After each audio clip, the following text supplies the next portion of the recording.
Pertumbuhan ekonomi Indonesia diperkirakan tidak akan mencapai targetnya pada 2025.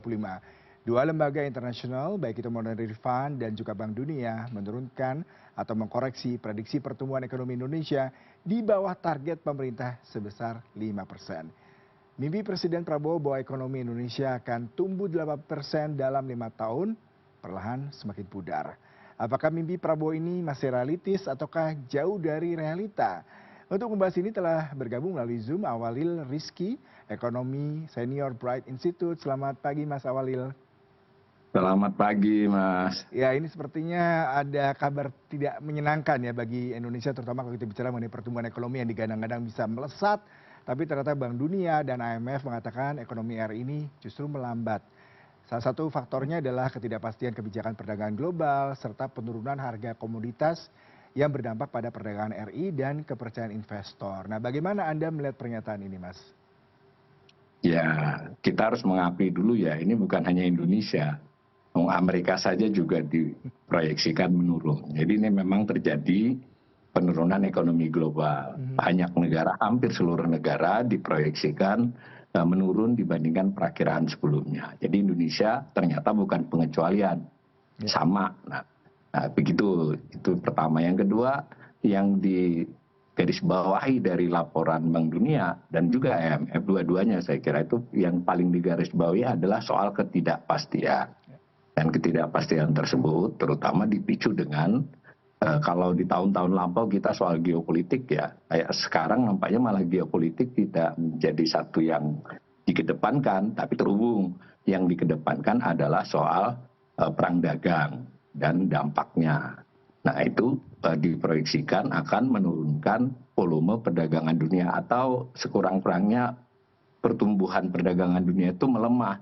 Nah dampak ikutannya lah lalu pada pertumbuhan ekonomi. Cara berpikirnya kurang lebih begitu.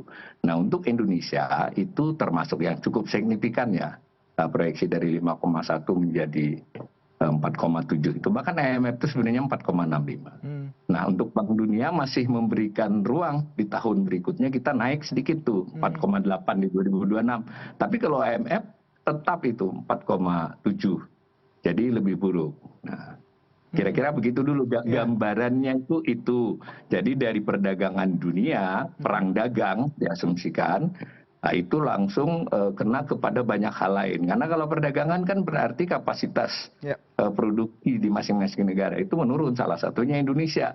Berarti tingkat produksinya turun. Itu dulu logika dasarnya Mas yang harus kita tangkap. Baik, Mas Awalil, berarti kalau kita lihat memang kondisi global ini dipengaruhi oleh proteksisme ataupun perang dagang antara kebijakan Amerika Serikat sendiri terhadap beberapa negara eksportir produk mereka lah. Sebenarnya kalau kita lihat Indonesia sedang melakukan negosiasi dan diharapkan memberikan angin segar dalam konteks di mana akan ada kebijakan lebih melunak dari Amerika Serikat, terutama kalau kita bicara mengenai jumlah ekspor Indonesia ke Amerika ini di tahun 2022 mencapai 28,2, sementara di tahun berikutnya 2023 ini turun 23,3 miliar. Bagaimana Anda melihat kondisi ini kalau memang nanti ada perdamaian dalam tanda kutip, Amerika setuju dengan melunaknya tarif, kemudian juga Indonesia menambah kuota impor, apakah ini juga akan menambah laju pertumbuhan ekonomi cukup signifikan bagi negara ini? Kalau kita kaitkan dengan yang pertama tadi, sebab kita diproyeksikan turun itu terutama sekali akibat soal perdagangan internasional. Berarti salah satu komponen kita yang utama yaitu ekspor itu diperkirakan melambat. Itu dulu satu. Tetapi kita harus ingat, ekspor kita kan bukan, Amerika itu hanya kurang lebih ya 12% ya. Yang lainnya kan tidak. Tapi rentetannya, kalau misalnya di Amerika pun ini kita juga harus tidak perlu terlalu menurut saya euforia juga, belum tentu juga kita turunnya drastis kah, toh semua kena tarif. Nah tetapi umpama dari Amerika turun, terutama kalau turun yang negara-negara seperti India atau Cina lah yang terutama, kemudian dia menyerbu, tanda petik ya menyerbu, karena dia harus melakukan itu ke Indonesia, mengakibatkan Indonesia lebih tersudut lagi dalam konteks itu. Yang kedua, ini yang kadang-kadang kurang dilihat, persoalan ini merembet kepada pasar keuangan, pada pasar modal dunia. Lalu iringan dari topik ini sejauh ini, kita belum tahu nanti berikutnya, itu terjadi sedikit pengurangan likuiditas dunia. Artinya kan arus investasi ke negara-negara emerging market dan Indonesia salah satunya itu diduga menurun. Berarti kan tingkat investasi di Indonesia Ya. itu akan melambat. Jadi yang penting tidak hanya jangan soal dagangnya. Kan pertumbuhan ekonomi itu ada ekspor, ada investasi, ada konsumsi pemerintah. Nah ini sudah kena dua nih, perdagangan, ekspor, dengan kemungkinan investasi kita yang melambat. Ya. Melambat itu artinya tumbuh tapi melambat. Itu Mas.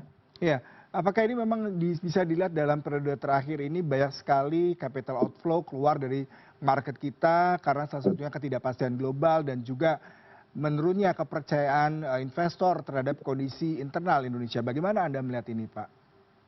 Kalau dari sisi data resmi, ya data resmi itu artinya kan ada laporan neraca transaksi finansial tiap 3 bulan. Lalu Bank Indonesia setiap seminggu Jumat sore itu memperlihatkan arus di saham, obligasi pemerintah dan SRBI. Kemudian Kementerian Keuangan sendiri memperlihatkan posisi-posisi setiap 2 minggu, posisi asing di SBN domestik. Kalau dari sisi itu belum terjadi pelarian, Mas.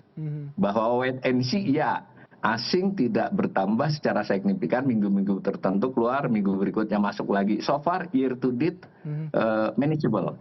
Tetapi kalau kita lihat di berita kan data resmi itu selalu telat.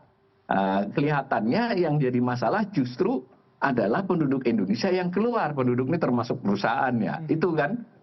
Bukan asing yang keluar, belum. Kalau saya bisa katakan belum. Ya mudah-mudahan tidak terjadi sih.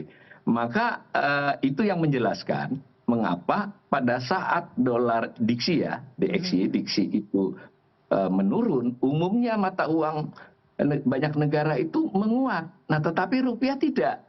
Ketika DXY menurun, rupiah tidak menguat. Nah itu kan penjelasannya pada saat bersamaan Bank Indonesia mengumumkan cadangan devisa banyak.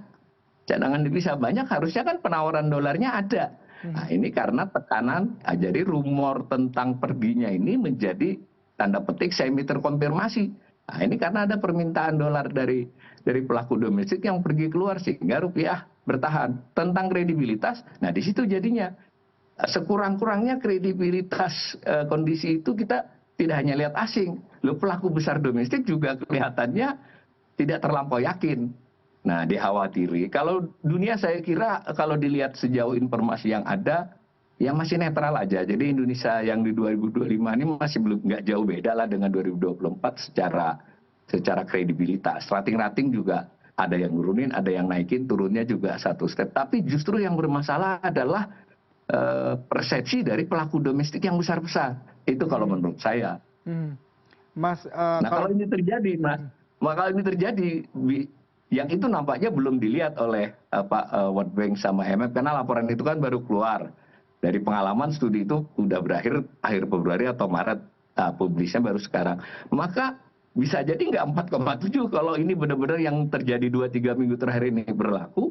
Bisa saja menjadi 4,5 kita. Kalau kita bicara mitigasi risiko ya bukan nakut-nakut ini. Saya cenderung ke 4,5 loh, Mas.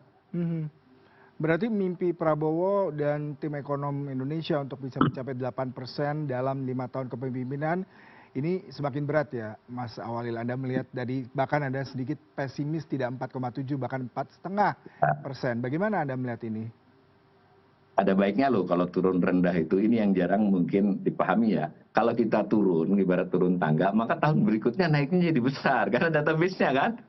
Nah, jadi kalau 8% itu adalah hanya sebuah angka di 2029, itu sebenarnya belum tertutup.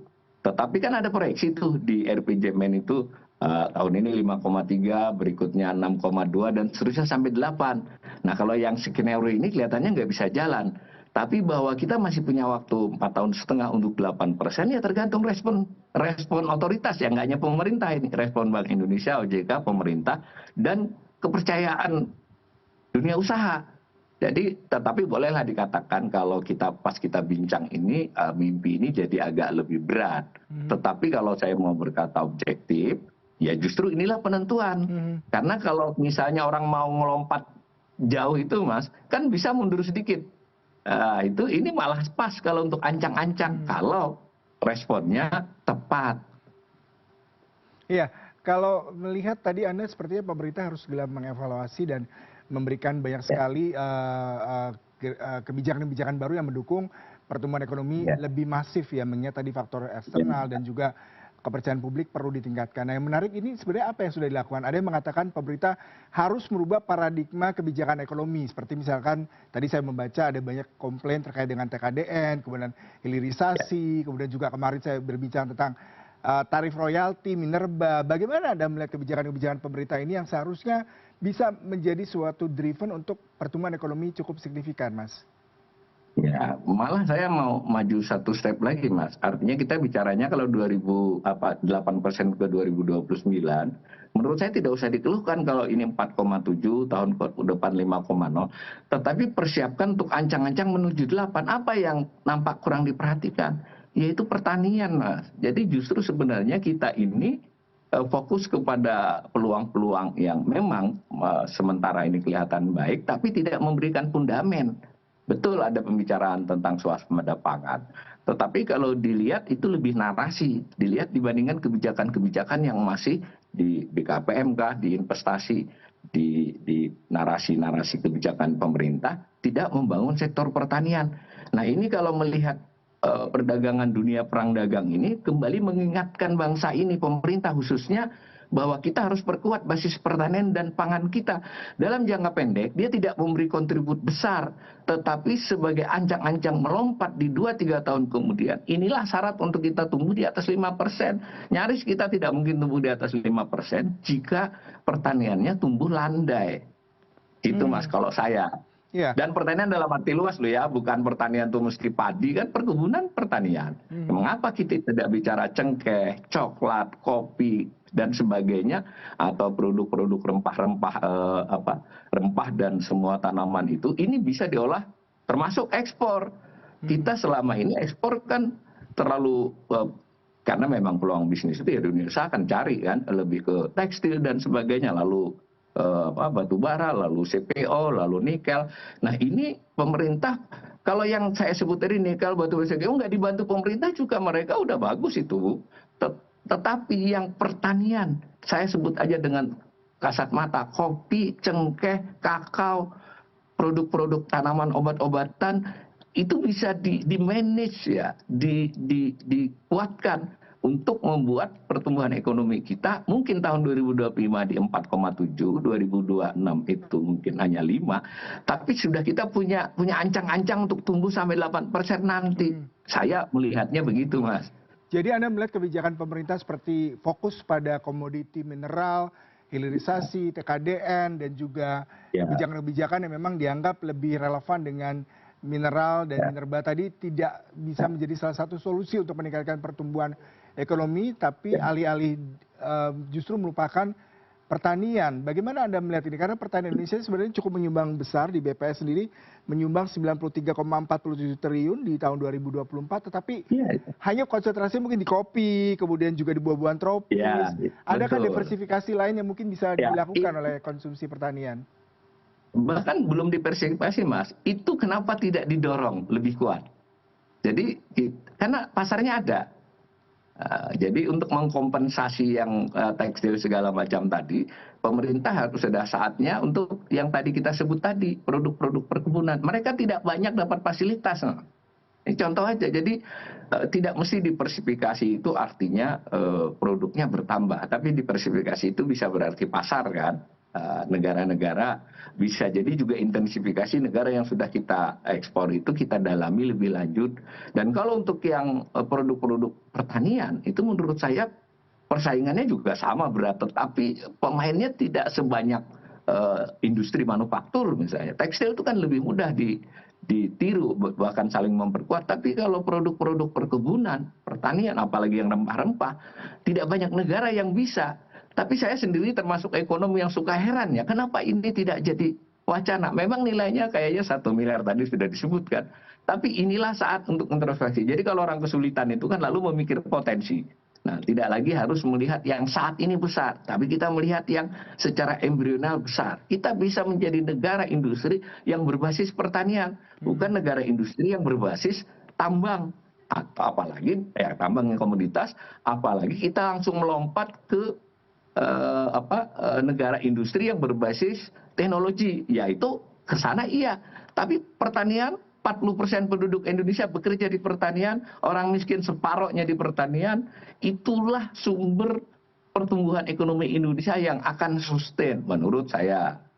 Baik, terima kasih Mas Awali Rizky untuk perbincangannya, sangat memberikan insight terkait bagaimana proyeksi kebijakan ekonomi Indonesia yang seharusnya kembali berpihak pada pertanian karena mengingat tadi banyak menyerap lapangan pekerjaan, kemudian secara geografis Indonesia adalah negara yang memiliki banyak sekali keunggulan di bidang pertanian, tapi sayang sekali sepertinya masih dianggap remeh untuk bagaimana memberikan kontribusi bagi pendapatan negara. Terima kasih untuk perbincangannya pagi hari ini, Mas Awalil. Salam sehat selalu.